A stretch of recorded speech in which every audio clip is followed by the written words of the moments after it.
treating the legislative branch as little more than an adjunct of the Chicago Board of Aldermen, rammed through a bill that allegedly maintains our health.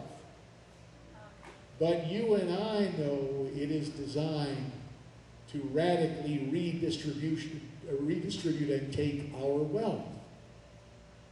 The Obamacare bill is so far afield from the Constitution that even though so many pundits thought it was a crowning achievement, quite the contrary happened. It motivated millions of Americans to take time to get involved and to seek not a revolution, but a restoration of our constitutional republic. And that is what we intend. Now, this campaign started the day after Statehood Day, which of course is also Valentine's Day, and we've been making the rounds throughout the state. Miss Mary grew up down in Yuma, and we were down there the second day of the campaign, had a great event, but one of her high school classmates came up, and obviously this was prior to all the television commercials we're seeing now, but Mary's classmate said, "Hey, JD, appreciate the fact you're challenging John McCain, but could you be a little more affirming in telling us what you plan to do as our next senator?" She made a valid point. And I will offer some of those plans tonight. But also let me say, if you are one of those who may be new to this whole endeavor, maybe it's your first town hall meeting, understand that there are going to be statements, not any sort of attack out of personal animus toward John McCain, quite the contrary. Chances are somewhere, sometime in your educational experience, you had a teacher, probably came in history, who gave you an essay question on a test, who asked in this manner, compare and contrast the responses of person A with those of person B dealing with an event in our history. And you know, when you really get down to it, that is exactly what a campaign is and should be, a chance to compare and contrast, and then determine who you best feel can serve you in the United States Senate. My agenda is as old and as obvious as the Constitution itself, because it will be my mission to represent you in this restoration of our republic. And I have three bills I will introduce this time as a United States Senator, straight from the Constitution. Article 1, Section 1 of that document reads as follows: all legislative powers herein granted shall be vested in a Congress of the United States. Very straightforward.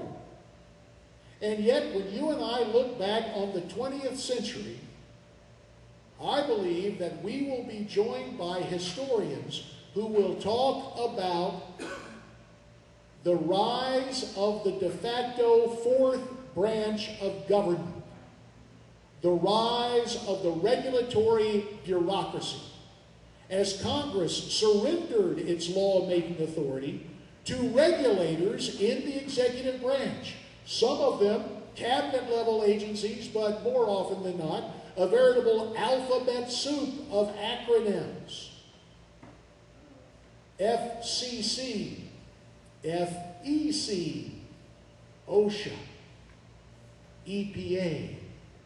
And woe to the citizen who ends up on the wrong side of the unelected, unaccountable bureaucrats who issue regulations. If you've been there, you may have felt as if you were put on trial, but without the benefit of legal counsel or a jury of your peers, but instead, figuratively speaking, a hanging judge in the person of a regulatory bureaucrat.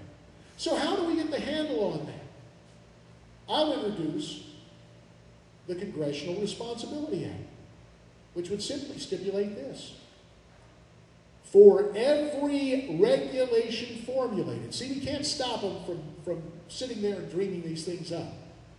But instead of the current situation, where there is a period of public comment, and then those regulations are published in the Federal Register where they carry the weight of law, no, here's the way we restore constitutional accountability. We stipulate that every proposed regulation be sent to the U.S. House and the U.S. Senate for an up or down vote. And that way you can hold constitutional officers accountable. Now, I got to tell you, a lot of guys, well, from both political parties, don't like the idea. But those on the left especially. I introduced this in the House, and we were having committees. The Constitutional Subcommittee of the House Committee on the Judiciary. Do any of you watch C-SPAN? It's a great cure for insomnia. Keep that in mind. But at any rate, if you do watch C-SPAN on occasion, there's a, how can I put this diplomatically? There is a gentleman there who is in the House who is somewhat diminutive yet robust. Jerry Nadler of New York, specifically I think of Brooklyn. And I was talking about this bill, and Jerry was in the hearing as the ranking Democrat, and he was absolutely apoplectic. He went, JD, if we have to do that, we won't have much time to do anything else. And I asked, hey, Jerry, that's a bad thing? Anyway, so the Congressional Responsibility Act will be one of the bills I will introduce. Bill number 2, and please let me make sure I don't in any way take on the unfortunate tendencies of our current Vice President, Joe Biden. As you know, Joe is a serial political plagiarist. Ideas, speeches, he feels free to lift from anybody at any time. I want to give credit for this next legislative initiative to one of my old colleagues who's retiring from the Congress this year, John Shadegg, who used to represent, or still does in fact, represent the 3rd Congressional District here. And John had an idea, he called it the Enumerated Powers Act, but since I'm going to claim it in his stead and take it to the Senate, I think a far more descriptive name for this piece of legislation would be the Congressional Citation Act. And what it would entail is this. For every piece of legislation brought forth in the House and the Senate, the sponsors of that legislation, at the outset of the bill, would have to cite the specific provision in the Constitution that gives the legislative branch the authority to legislate it on the first place. And again, the idea is to restore constitutional accountability.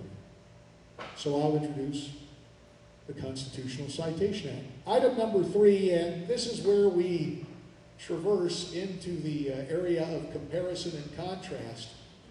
It comes in Article 4, Section 4 of our Constitution.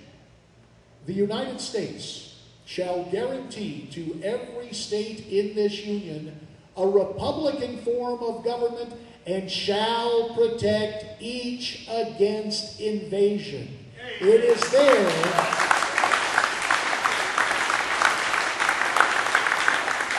It is there where our founders made it very clear that the security of our borders and our very sovereignty as a nation is a constitutional responsibility. And here the contrast could not be greater.